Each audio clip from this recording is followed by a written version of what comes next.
보좌의 영광의 모습을 보여주신 하나님은 계속하여서 에스겔에 말씀하십니다. 두루마리 책을 받아 먹으라 말씀하셨었죠. 구체적인 내용이 서술되어 있습니다. 내게 이르시되 인자야 내가 내게 주는 이 두루마리를 내 배에 넣으며 내 창자에 채우라 하시기에 내가 먹으니. 책을 먹었다. 환상 속에서 일어난 일이기 때문에 상징적인 의미가 있다고 이해하시면 됩니다. 책을 먹었더니 매우 달았더라 라고 하는 표현이 있습니다.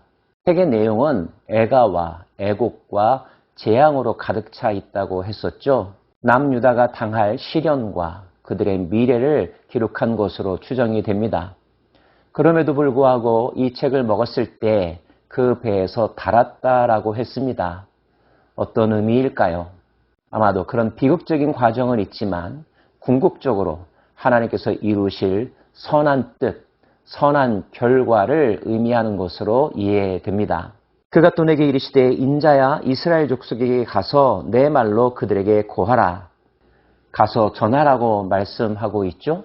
덧붙이시기를 내가 너를 언어가 다른 민족에게 보내지 아니하고 같은 언어를 사용하는 민족들에게 보내는 이유는 그들이 내 말을 알아듣게 하기 위함이라고 하십니다. 그렇지만 말을 알아듣는 것과 그 말을 받아들이는 것은 별개의 문제이죠.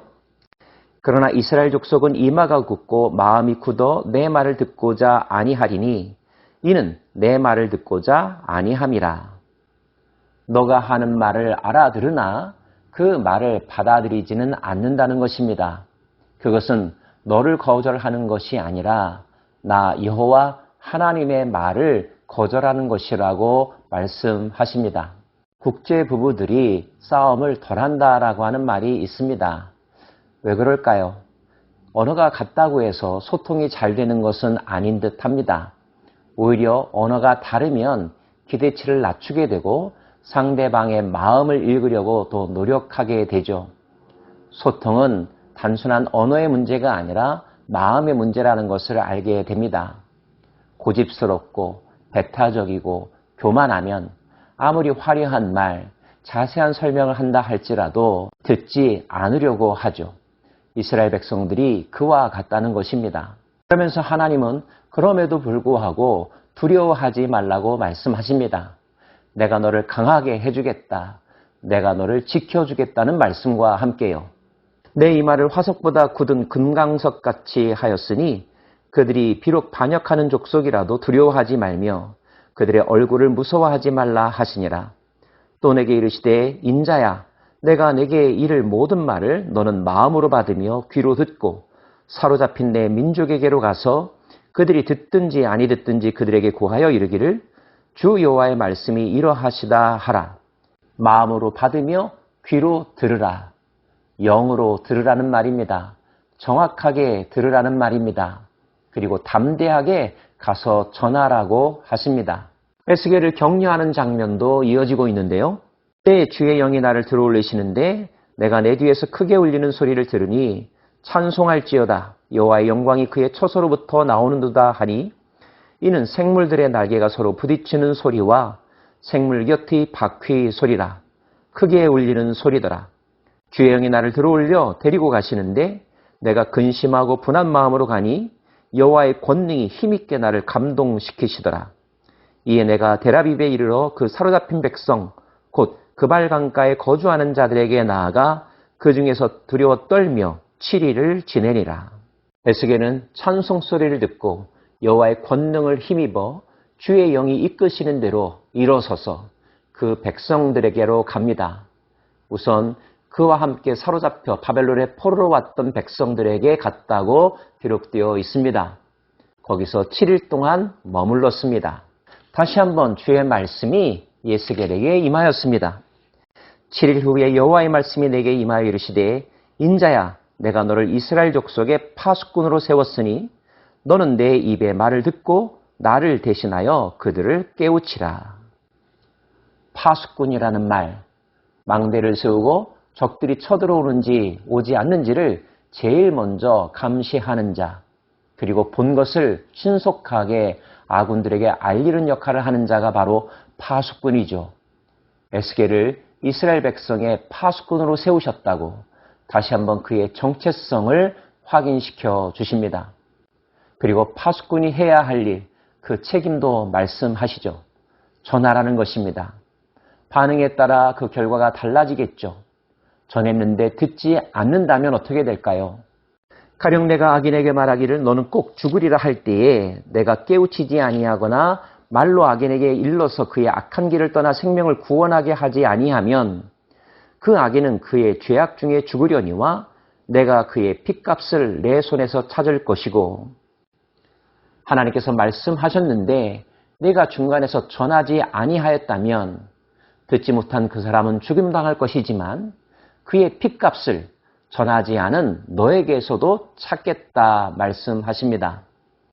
내가 악인을 깨우치되 그가 그의 악한 마음과 악한 행위에서 돌이키지 아니하면 그는 그의 죄악 중에서 죽으려니와 너는 그 생명을 보존하리라. 하나님의 말씀을 전했는데 그가 듣고도 돌이키지 아니하였다면 그는 죽음 당할 것이지만 그에게 말씀을 전한 너는 아무런 책임이 없으니 생명을 보존하게 될 것이라 하십니다. 또 의인이 그의 공의에서 돌이켜 악을 행할 때에는 이미 행한 그의 공의는 기억할 바 아니라 내가 그 앞에 거치는 것을 두면 그가 죽을지니 이는 내가 그를 깨우치지 아니함이니라. 그는 그의 죄 중에서 죽으려니와 그의 핏값은 내가 내 손에서 찾으리라. 그러나 내가 그 의인을 깨우쳐 범죄하지 아니하게 하므로 그가 범죄하지 아니하면 정령 살리니 이는 깨우침을 받음이며 너도 내 영혼을 보존하리라.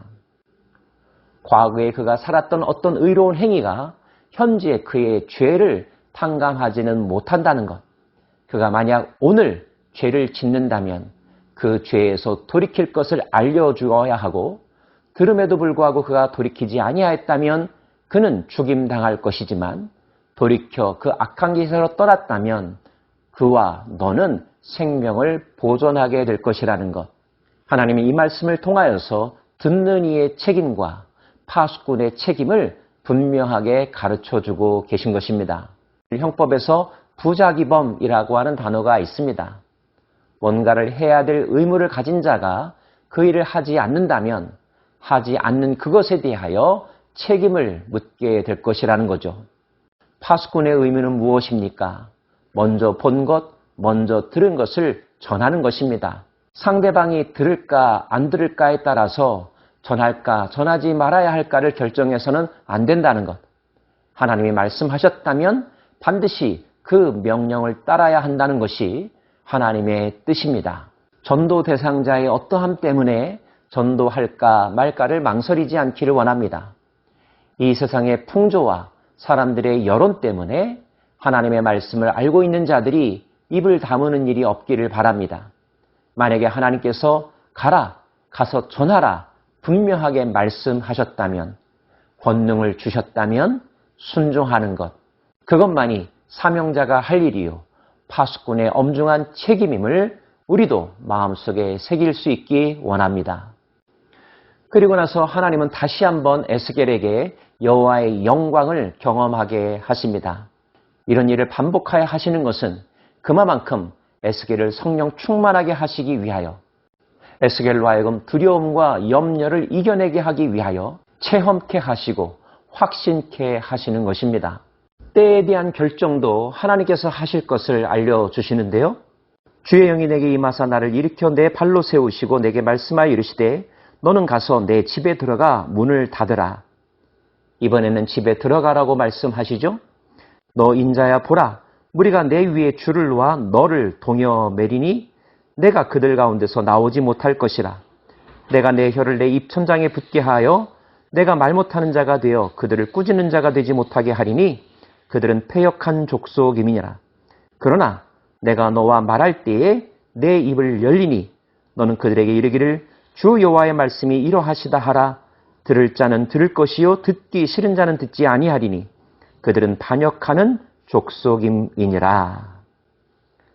내가 너에게 말할 때에 너는 입을 열라. 명령하시는 하나님은 때를 정하십니다. 그때까지 준비시키시고 단련시키시고 상황을 만들어 가시죠. 하나님의 사람은 철저하게 하나님이 주시는 신호에 따라 움직이는 자들이어야 합니다. 자의로, 열정만으로 사역하지 않기를 원합니다.